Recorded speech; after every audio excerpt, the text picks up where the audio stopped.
Good morning to all my viewers. Today's video is based on how to describe a normal chest x-ray. However, I will give a quick insight on some of the major pathologies also that we see in the normal chest x-ray, but it's mainly about describing it. So this is our chest x-ray for today. We will be describing this.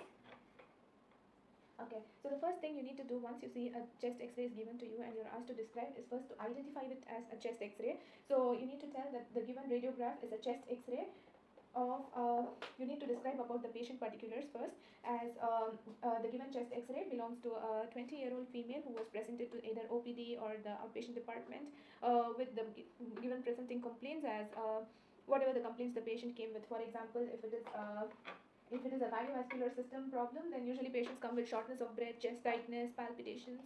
So things like that. You need, or if the patient is coming after a major trauma, or sometimes even chest X-ray. Sorry, not sometimes, always. Even for an abdominal pathology, the chest X-ray is taken to rule out certain things which I'll be highlighting later. So you need to tell that it is a chest X-ray, that it belongs to a patient so and so of this age, and patient identification is the first and the most important aspect in any clinical procedure.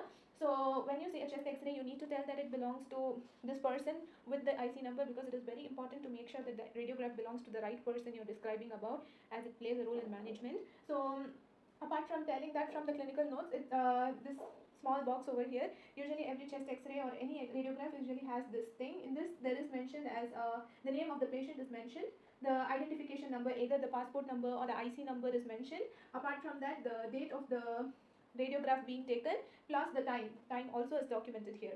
So it is important to take note of these things.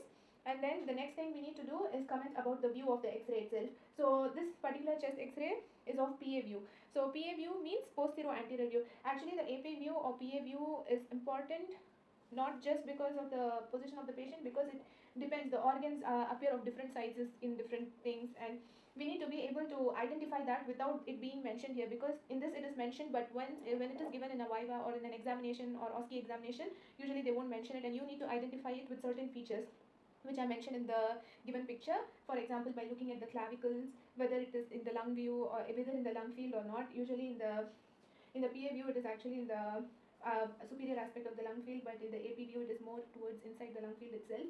And the heart also, it is PA view, it is of actual size, whereas in AP view or the anterior posterior view, it appears more magnified and the other features as you can see in the given picture.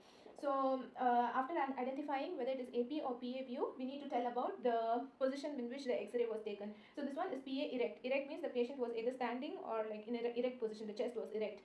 The others are either supine position or lateral decubitus position. So the position is also important to be mentioned.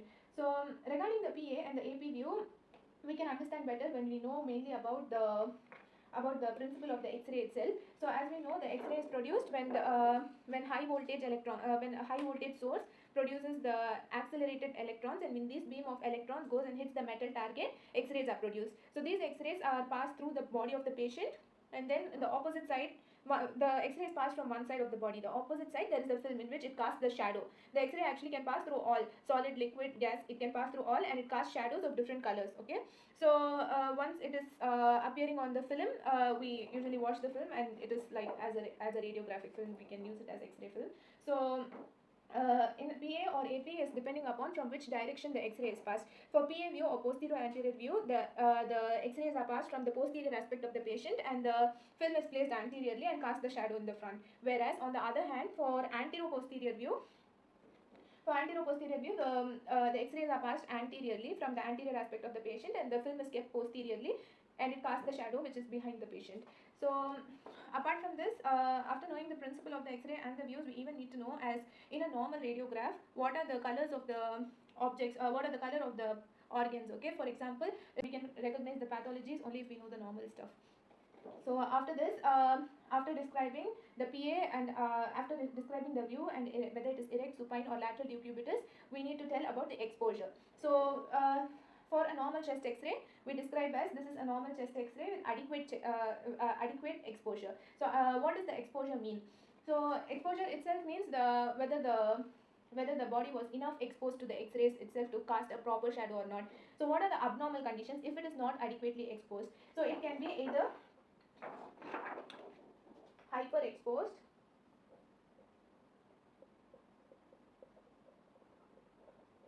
what is hyperexposed? If it is hyperexposed, as you can even see in this picture, if it is hyperexposed, the lungs appear very black and the bones appear very white, which means the lungs are hyperlucent and the bones are very radiolucent and the bones are very radio opaque. Whereas the other condition can be hypoexposed. Hypoexposed means the lungs are whiter compared to normal, which is more radio opaque, and the bones are not visible.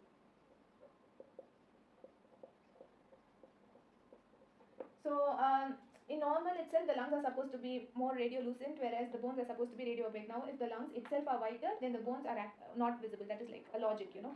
So this one is just for student point of view for identification of the exposure.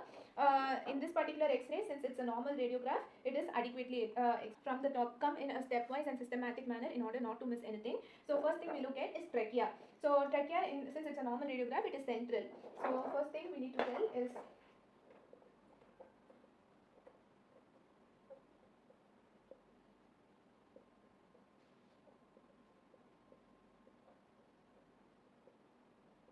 trachea is central and not deviated. So what does not deviated mean? So if it is in certain pathologies such as the deviation can be either to same side or opposite side. Same side when there is a loss of the lung volume on that particular side. For example, when there is a lung collapse.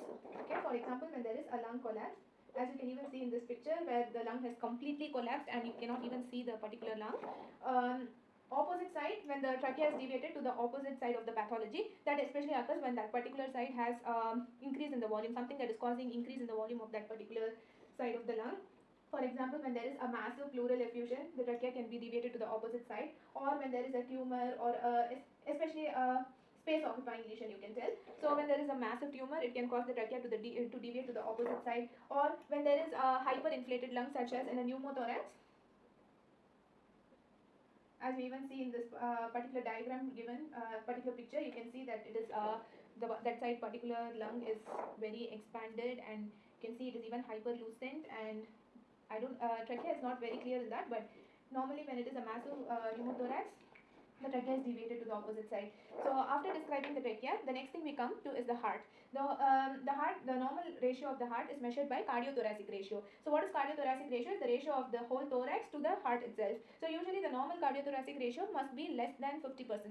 So usually in a clinical setting, we will not have time to measure it with a scale as exact 50%. So as you look into many and many radiographs, you know what the normal size looks like. So basically it should be like this is the whole distance, transverse distance, the whole transverse distance of the thorax itself, and this is the heart. So this should be less than half of the whole transverse distance. So if it is increased, if there is an increase in the transverse diameter of the heart, then it can represent a cardiomegaly. As you see in this diagram, it is very enlarged. So the second thing you will describe, since in this particular radiograph it is normal, you can say that the heart is normal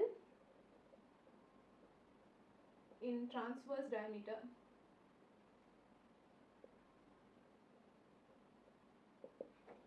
So heart is normal in transverse diameter.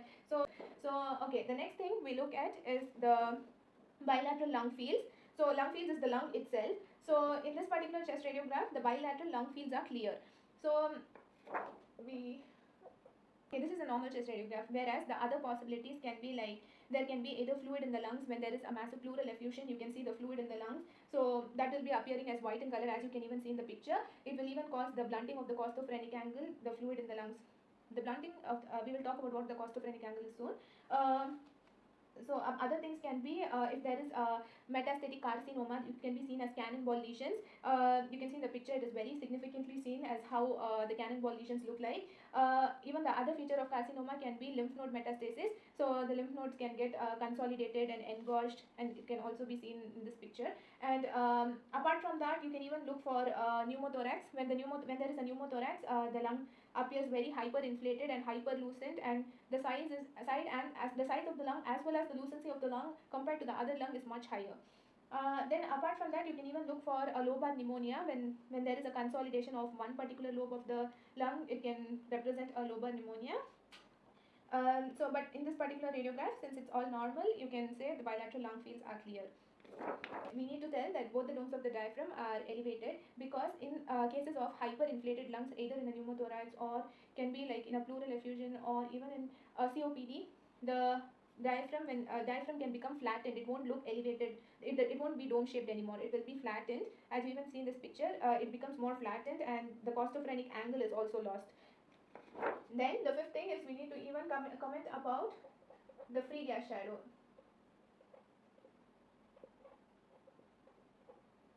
So we need to tell that there is no free gas shadow under the diaphragms. So what does this mean? We usually in clinical setting we usually say no air under diaphragm. Radiologically, no free gas shadow under the diaphragm. So what does air under diaphragm mean? Usually when there is a pneumoperitoneum, such as it's usually in a surgical case, they do the chest x-ray in every surgical case just to rule out this. Especially like when there is a rupture of the intestine, if there is an intestinal obstruction, or like if there is a very advanced stage of peptic ulcer, maybe when there is perforation of the internal organs, the gas can escape and into the peritoneum, and it raises and gets deposited under the diaphragm. So it is very important to look for this feature, especially in abdominal pathologies. The gas shadow must not be confused with the other organs. So as you see in this radiograph, there is even the shadow for the gas is even present in the stomach as well as in the intestines, but that is like inside the organ. That involves the rib cage as well as the clavicles and the spine, the vertebral column itself. So you need to include even the spinal cord, the vertebral column, the clavicles, the ribs, and you can even look for the shoulder blade and the shoulder bones, as well as the ball of the humerus can be seen, but that is not the most prominent part. So you can look for mainly is for fractures. So one thing is you can look for the fractures of the ribs. So it is important to count the amount of ribs exposed, and it is even important to look for the if they are intact or not. And then the main method, the clinically what they teach us is you need to look for the ribs in pairs. Never look at one side first and the other side first. Look at them in pairs and check for the clavicles as well if they are intact. Then next thing you can look for is any bone pathologies, which can either be like bone demineralization pathologies like osteoporosis. Osteoporosis, mainly osteoporosis you can see from the vertebral column when the vertebra itself, from the lateral view especially, when the vertebra itself become like square shaped, it is no longer in the normal shape, it becomes squared, and squaring of the vertebra. So that one, as well as osteomalacia where there is demineralization of the bones, or you can even look for metastatic spread to the bones, metastatic bone carcinoma, where you can the bones will show the features. Apart from that, in the spine, you can even look for kyphosis, scoliosis, kyphoscoliosis when the spine is like deviated from the normal sinusoidal shape. You can look for the spine deformities as well. So since this is a normal chest radiograph, you tell as the bony thorax appears normal. So final thing, after all this description is over, you need to give the comment or the impression. It's basically the findings of the chest x-ray itself. You say as it is a normal chest radiograph or a normal study. Otherwise, if there is any abnormality, as we all spoke about, like if you find any consolidation or any cardiomegaly or any fractures, all this you mention under the impression or the findings of the chest x-ray itself. So this was pretty much about it. So coming back to a quick summary about all the things we saw so far. First thing we do is First thing we do is identification of the chest X-ray as the chest X-ray. Identification of the radiograph as the chest X-ray. Patient identification with the patient's name, sex, identification number such as IC or passport number with the date must be documented. And then the view of the chest X-ray as PA view or AP view, position in which the X-ray was taken as erect, supine or lateral decubitus, etc. You can then describe about the features of chest X-ray with trachea, heart, bilateral lung fields being clear, or the diaphragm. After that, the diaphragm and presence or absence of free gas shadow under the diaphragm, and the bony thorax appears normal or not. Then the final thing we do is giving the findings of the chest X-ray. So this was how we need to describe a normal chest X-ray. So we as students, it's a quick tip, we as students mostly focus so much on diagnosing the abnormality of the chest X-ray itself. We don't really focus on like how to describe the features, whether it is normal or abnormal. We need to look for all these features in every chest X-ray.